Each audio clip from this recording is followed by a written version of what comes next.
بسم اللہ الرحمن الرحیم۔ السلام علیکم ورحمۃ اللہ وبرکاتہ۔ احادیث کی کتابوں میں حضرت کعب بن مالک رضی اللہ عنہ نے اپنا واقعہ جو اپنے بیٹے کو سنایا وہ تفصیل سے موجود ہے۔ ان کا بیان ہے، غزوہ تبوک کی تیاری کے زمانے میں نبی اکرم صلی اللہ علیہ وسلم جب مسلمانوں سے جنگ میں شرکت کی اپیل کرتے، میں اپنے دل میں ارادہ کر لیتا تھا کہ چلنے کی تیاری کروں گا، مگر پھر واپس آ کر سستی کر جاتا اور کہتا تھا کہ ابھی کیا ہے، جب چلنے کا وقت آئے گا تو تیار ہونے میں کیا دیر لگے گی۔ اسی طرح بات ٹلتی رہی، یہاں تک کہ لشکر کی روانگی کا وقت آ گیا اور میں تیار نہ تھا۔ میں نے دل میں کہا کہ لشکر کو چلنے دو، میں 1-2 روز بعد راستے ہی میں اس سے جا ملوں گا، مگر پھر وہی سستی مانی ہوئی، حتیٰ کہ وقت نکل گیا۔ اس زمانے میں جب کہ میں مدینہ میں رہا، میرا دل یہ دیکھ کر بے حد کرتا تھا کہ میں پیچھے جن لوگوں کے ساتھ رہ گیا ہوں وہ یا تو منافق ہیں یا وہ ضعیف اور مجبور لوگ جن کو اللہ نے معذور کر رکھا ہے۔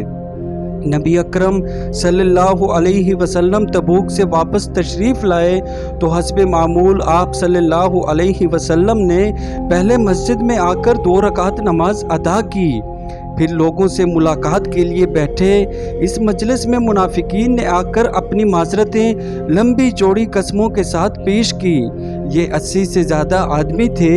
حضور اکرم صلی اللہ علیہ وسلم نے ہر ایک کی بناوٹی باتیں سنی، ان کے ظاہری عذر قبول کیے اور باطن کو خدا پر چھوڑ کر فرمایا، خدا تمہیں معاف کرے۔ پھر میری باری آئی، میں نے آگے بڑھ کر سلام کیا۔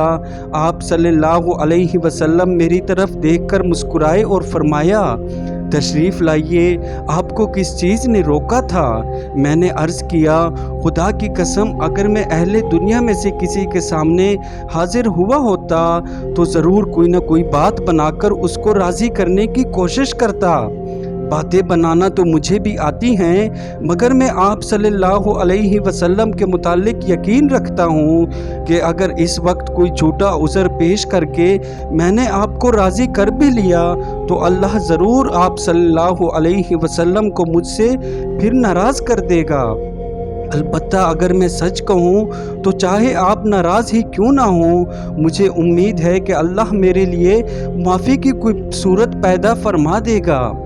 واقعہ یہ ہے کہ میرے پاس کوئی عذر نہیں جسے پیش کر سکوں، میں جانے پر پوری طرح قادر تھا۔ اس پر حضور اکرم صلی اللہ علیہ وسلم نے فرمایا، یہ شخص ہے جس نے سچی بات کہی، اچھا اب اٹھ جاؤ اور انتظار کرو یہاں تک کہ اللہ تمہارے معاملے میں کوئی فیصلہ کرے۔ میں اٹھا اور اپنے قبیلے کے لوگوں میں جا بیٹھا۔ یہاں سب کے سب میرے پیچھے پڑ گئے اور مجھے بہت ملامت کی کہ تو نے کوئی عذر کیوں نہ کر دیا۔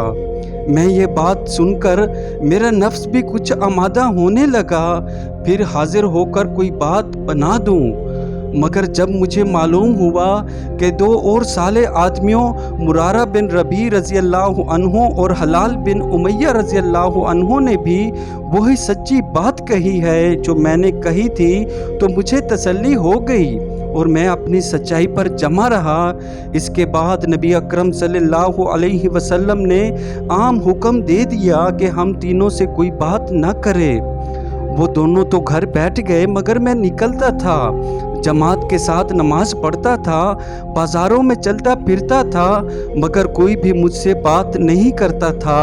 ایسا معلوم ہوتا تھا کہ یہ سرزمین بدل گئی ہے، میں یہاں اجنبی ہوں اور اس بستی میں میرا کوئی واقف کار نہیں ہے۔ مسجد میں نماز کے لیے جاتا تو حسب معمول نبی اکرم صلی اللہ علیہ وسلم کو سلام کرتا تھا، مگر بس انتظار کرتا رہ جاتا کہ جواب کے لیے آپ صلی اللہ علیہ وسلم کے ہونٹ جنبش کریں۔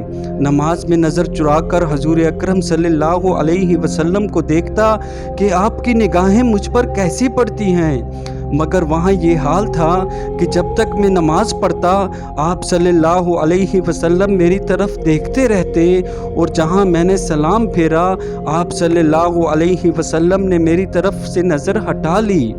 ایک روز میں گھبرا کر اپنے چچا زاد بھائی اور بچپن کے دوست ابو قتادہ کے پاس گیا اور ان کے باغ کی دیوار پر چڑھ کر انہیں سلام کیا، مگر اس اللہ کے بندے نے سلام کا جواب تک نہ دیا۔ میں نے کہا، ابو قتادہ، تم کو خدا کی قسم دے کر پوچھتا ہوں کہ میں خدا اور اس کے رسول سے محبت نہیں رکھتا۔ وہ خاموش رہے۔ میں نے پھر پوچھا، وہ خاموش رہے۔ تیسری مرتبہ جب میں نے قسم دے کر یہی سوال کیا تو انہوں نے بس اتنا کہا، اللہ اور اللہ کا رسول ہی بہتر جانتے ہیں۔ اس پر میرے آنسو نکل آئے اور میں دیوار سے اتر آیا۔ انہی دنوں میں ایک دفعہ میں بازار سے گزر رہا تھا کہ شام کے لوگوں میں سے ایک شخص مجھے ملا اور اس نے شاہ خراسان کا خط مجھے دیا۔ میں نے کھول کر پڑھا تو اس میں لکھا تھا، ہم نے سنا ہے تمہارے صاحب نے تم پر بہت ستم توڑ رکھا ہے، تم کوئی ذلیل آدمی نہیں ہو، نہ اس لائق ہو کہ تمہیں ضائع کر دیا جائے، ہمارے پاس آ جاؤ، ہم تمہاری قدر کریں گے۔ میں نے کہا، ایک اور بلا نازل ہوئی۔ اسی وقت اس خط کو چولہے میں ڈال دیا۔ 40 دن اسی حالت میں گزر چکے تھے کہ نبی اکرم صلی اللہ علیہ وسلم کا آدمی حکم لے کر آیا کہ اپنی بیوی سے بھی علیحدہ ہو جاؤ۔ میں نے پوچھا، کیا طلاق دے دوں؟ جواب ملا، نہیں، بس الگ رہو۔ چنانچہ میں نے اپنی بیوی سے کہہ دیا کہ تم اپنے میکے چلی جاؤ اور انتظار کرو یہاں تک کہ اللہ اس معاملے میں فیصلہ کرے۔ 50ویں دن صبح کی نماز کے بعد میں اپنے مکان کی چھت پر بیٹھا تھا اور اپنی جان سے بیزار ہو رہا تھا کہ یکایک ایک شخص نے پکار کر کہا، مبارک ہو کعب بن مالک۔ میں نے یہ سنتے ہی سجدے میں گر گیا اور میں نے جان لیا کہ یہ میری معافی کا حکم ہو گیا ہے۔ پھر تو فوج در فوج لوگ بھاگے چلے آ رہے تھے اور ہر ایک دوسرے سے پہلے پہنچ کر مبارکباد دے رہا تھا کہ تیری توبہ قبول ہو گئی۔ میں اٹھا اور سیدھا مسجد نبوی کی طرف چلا۔ دیکھا نبی اکرم صلی اللہ علیہ وسلم کا چہرہ خوشی سے دمک رہا تھا۔ میں نے سلام کیا تو فرمایا، تجھے مبارک ہو، یہ دن تیری زندگی کا سب سے بہترین دن ہے۔ میں نے پوچھا، یہ معافی حضور صلی اللہ علیہ وسلم کی طرف سے ہے یا خدا کی طرف سے؟ فرمایا، خدا کی طرف سے ہے۔ میں نے عرض کیا، یا رسول اللہ صلی اللہ علیہ وسلم، میری توبہ میں یہ بھی شامل ہے کہ میں اپنا سارا مال خدا کی راہ میں صدقہ کر دوں؟ فرمایا، کچھ رہنے دو، یہ تمہارے لیے بہتر ہے۔ میں نے اس ارشاد کے مطابق اپنا خیبر کا حصہ رکھ کر باقی سب صدقہ کر دیا۔ پھر خدا سے عہد کیا کہ جس راستے گفتاری کے صلے میں اللہ نے مجھے معافی دی، اس پر تمام عمر قائم رہوں گا۔ تو یہ تھی میری آج کی ویڈیو۔ امید کرتا ہوں آپ کو پسند آئی ہوگی۔ میرے چینل کو لائک کریں، سبسکرائب کریں اور شیئر کریں۔ اگلی آنے والی ویڈیو تک اللہ حافظ۔